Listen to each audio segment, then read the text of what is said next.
सैयद जफर इस्लाम साहब, ये अविश्वसनीय विकास कायाकल्प बिहार का कर देना, जब ये दावे किए जाते हैं एनडीए की तरफ से, तो वो दावे तो बिल्कुल खोखले नजर आते हैं ना। अभी पिछली बार भी जब सवाल का जवाब दे रहे थे, तब यहाँ पर राजीव जी की तरफ से कहा गया कि देखिए किस तरीके से वो प्रति व्यक्ति आय जो है उसमें उन्होंने जबरदस्त इजाफा करके दिखा दिया। जो बिहार के लोग हैं उनकी जो आकांक्षाएं हैं वो नीतीश कुमार के नेतृत्व में पूरी हो रही हैं। ये पूरी हो रही हैं।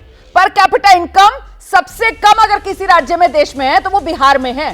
पर कैपिटा इनकम सबसे कम अगर देश के किसी राज्य में है तो वो बिहार में है। गरीबी के मामले में बिहार देश के तमाम राज्यों में तीसरे नंबर पर खड़ा हुआ है। मतलब इतना गरीब राज्य है। और जीडीपी में हिस्सेदारी बिहार की वो लगातार घटते घटते घटते घटते आज 4.3% पर आकर सिमट गई है। मैंने साक्षरता दर के मामले में, स्वास्थ्य के मामले में पहले ही जानकारी दर्शकों को दी। सैयद जफर इस्लाम, ये कैसा नीतीश का नेतृत्व है? जितनी कोशिशें कर लीजिए बिहार की छवि धूमिल करने की, बिहार की जनता का यकीन नीतीश कुमार पर ही है। सर, और इसीलिए सच से बिहार की छवि धूमिल होती है सर। सबसे बड़ी निर्णायक से बिहार की छवि धूमिल हो रही है सर। कि जो बिहार की छवि धूमिल हो रही है, हालात थे, सच से बिहार की छवि धूमिल हो रही है, के हालात थे, जो सच है वो तो सच है ना सर। असहमत रहने का मुझे अधिकार है। मैं आपको इतना कहना चाहता हूं कि जो बिहार को विरासत में मिला वो पूरी तरह से जर्जर बिहार था, बिखरा हुआ उजड़ा हुआ बिहार था। इसी बिहार को फ्रेट इक्वलाइजेशन पॉलिसी के जरिए तहस नहस करने का काम कांग्रेस की सरकारों ने किया था। लेकिन सर अगर जीडीपी में हिस्सेदारी की बात की जाए सर, तो 2000 से 2001, सर सुन लीजिए ना, एक और आंकड़ा दे देती हूँ, 2000 से 2001 तब तो सर आरजेडी का राज था ना बिहार में। तब सर जीडीपी में हिस्सेदारी थोड़ी सी बेहतर थी सर, 4.4% पर थी सर, थोड़ी बेहतर थी सर। आइए सैयद जफर इस्लाम साहब आइए, सैयद जफर इस्लाम साहब आइए। प्रवक्ता से भी ज्यादा चिल्ला रही है प्रवक्ता। मैं 30 सेकंड में खत्म कर रहा हूं। देखिए दो चीजें और इसको जानने सर आपके सहयोगी हैं सर, जफर भाई बताएंगे बेहतर तरीके से। खत्म कर रहा हूं। अच्छा कह लीजिए। मैं जो पॉइंट मैं बोलना चाहता हूं वो उसका रिलेवेंस समझ लीजिए। मैंने ये कहा कि 1992 में फ्रेट इक्वलाइजेशन पॉलिसी खत्म हुआ, 1953 में लागू हुआ। इन 40 वर्षों में जो खनिज संपदा का जो बहुतायत जो हमारे यहाँ थी, जो उसकी प्रचुरता थी, उसका लाभ पश्चिमी और दक्षिणी भारत को मिला। और उसके बाद लालू जी का कुशासन, जिसमें राज्य का खजाना खाली, जिसमें बदहाल पटरी से उतरी हुई व्यवस्था, पूरी तरह से अराजकता, पैरेलल एक समानांतर सरकारें गुंडों की चल रही थी, वहां से बिहार निकला है। और एक उजड़े हुए घर को 20 साल गुजर गए सर, 20 साल से बिहार में आप लोगों का राज है। सवाल तो यह है कि अब जब चुनाव होगा सर, तो आपने 20 साल में बिहार के लिए क्या किया, इस पर बात की जाएगी ना, वहीं से तो बात आगे बढ़ेगी ना सर। लेकिन आप लोग कहते हैं कि नहीं, पिछले 5 साल नहीं, पिछले 10 साल नहीं, पिछले 15 साल नहीं, पिछले 20 साल नहीं, उससे पीछे जाइए। आइए आपको लेकर चलते हैं पिछले 30 साल और वहां से हम शुरुआत करेंगे। जनता को तय करने दीजिए। ठीक है, जनता को तय करने दीजिए। अब जरा सैयद जफर इस्लाम साहब को भी सुन लीजिए ना सर, सैयद जफर इस्लाम साहब को भी सुन लीजिए। आइए जफर भाई। देखिए ऐसा देखिए, बिहार के साथ जो मसले हैं उस मसलों का समाधान। जफर भाई अपनी बात पूरी कीजिए, उसके बाद धीरेन्द्र जी हैं हमारे साथ, आप तो मैं धीरेन्द्र जी के पास जाना चाह रही हूं। जफर भाई आइए।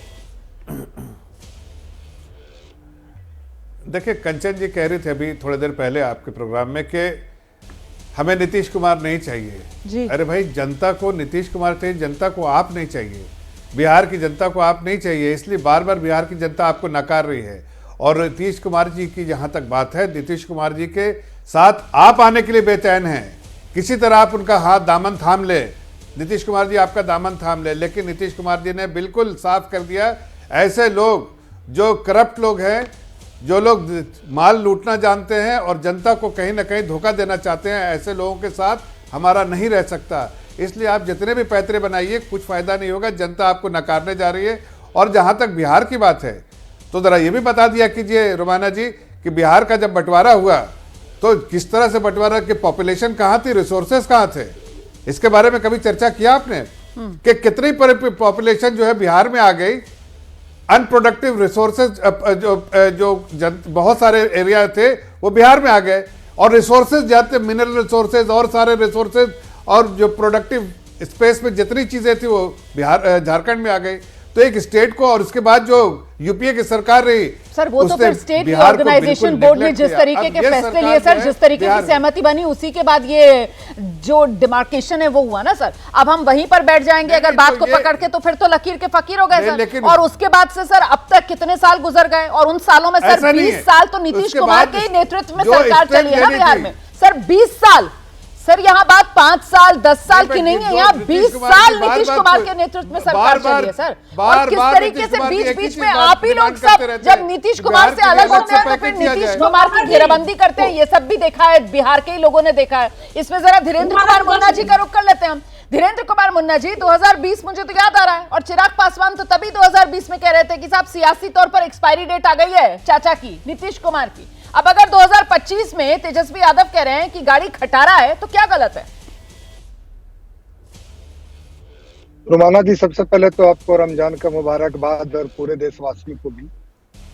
देखिए, ये खटारा गाड़ी का जहां तक बात है, तो कौन आदमी कह रहा है खटारा गाड़ी, जिसका एक इंजन था और वह गाड़ी अब कबाड़ में चला गया। जो गाड़ी डबल इंजन की पिछले 20 साल 19 साल से लगातार सफर कर रही है, प्रगतिशील रूप से बिहार में खुशहाली ला रहा है, उसको खटारा बताना ये क्या है? हताशा है ना।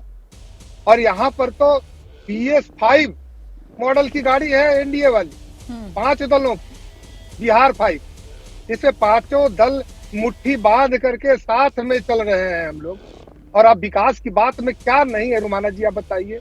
PMCH दुनिया का सबसे बड़ा हॉस्पिटल बना, एम्स का 2 यहाँ पे हॉस्पिटल हो गया, यहाँ पे हो गया, हर एक जिले में मेडिकल कॉलेज बिहार के 38-40 जिलों में हो चुका है। IIM से लेकर के होटल मैनेजमेंट, अच्छी सड़कें, क्या नहीं है बिहार में। और आप अगर आज बिहार को नजदीक से आकर के देखेंगी तो आपको लगेगा कि बिहार बिल्कुल अब तरक्की के रास्ते पे देश के बाकी अन्य राज्यों के साथ जाने को तैयार है। ठीक है। अब जबकि ये जो कबाड़ में बिहार को जिन लोगों ने गड्ढे में रखा, उनको गड्ढे से निकाल करके और गति में लाए हैं। अब बिहार की कानून और व्यवस्था भी दुरुस्त है, कानून व्यवस्था यहाँ का दुरुस्त शासन है। और गरीबों के घर में 5 किलो राशन के बीच में हमने नहीं बोला। मैं कंचना जी उम्मीद करता हूँ कि आप भी नहीं बोलेंगे, मुझे बोलने दीजिए, फिर आप भी बोल लीजिएगा। दुरुस्त शासन है और गरीबों को 5 किलो राशन भी है, सबको आहार है, खुशहाल बिहार है, यहाँ कोई दिक्कत नहीं है। लोग अब इनसे ऊब चुके हैं। और जब गाड़ी की बात हो रही है ना, तो आरजेडी के समय में गाड़ियां चलती थी, लेकिन उस गाड़ी पे सांड चढ़ते थे, गायें चढ़ती थी, और उसी के नाम पर स्कूटर पे सांड गाय चढ़ा करके और उसका पैसा कमाया जाता था, भ्रष्टाचार किया जाता था, घोटाले किए जाते थे। क्या ऐसी गाड़ी को बिहार के लोग पसंद करेंगे रुमाना जी? MY का समीकरण दिया गया, लेकिन मुस्लिम लोग तो ठगे ठगे महसूस किए। मुस्लिमों का तो कुछ नहीं किया अल्पसंख्यकों के लिए। माई का मतलब इन्होंने अंग्रेजी में समझाया था, लोगों ने हिंदी में समझ लिया। इन्होंने माई का मतलब मेरा बताया, मेरी पत्नी, मेरे बेटे, मेरे साले। में तो राष्ट्रीय जनता दल का एक परिवार आ गया। यहाँ तक कि वाई का मतलब यादव होता है, यादव भी सफर रह गए। और आज बिहार के लोग बहुत अच्छे से पहचान रहे हैं। बीच में कुछ दिनों के लिए इस डबल इंजन को भी आदरणीय मुख्यमंत्री जी ने मौका दिया कि शायद रिपेयर होके बढ़िया हो गया होगा, लेकिन फिर मिट्टी का घोटाला, फिर वही आदत। तो धुआं देने वाली जो गाड़ी है, जो कबाड़ में पड़ी हुई है, तो वो कटने की स्थिति में आ गई, या कबाड़ में भी अब नहीं चलने वाली है। तो बिहार के लोग उस गाड़ी को जान रहे हैं। अब ये जो बोल रहे हैं, इसका कोई असर होना है। ठीक है, धीरेन्द्र जी।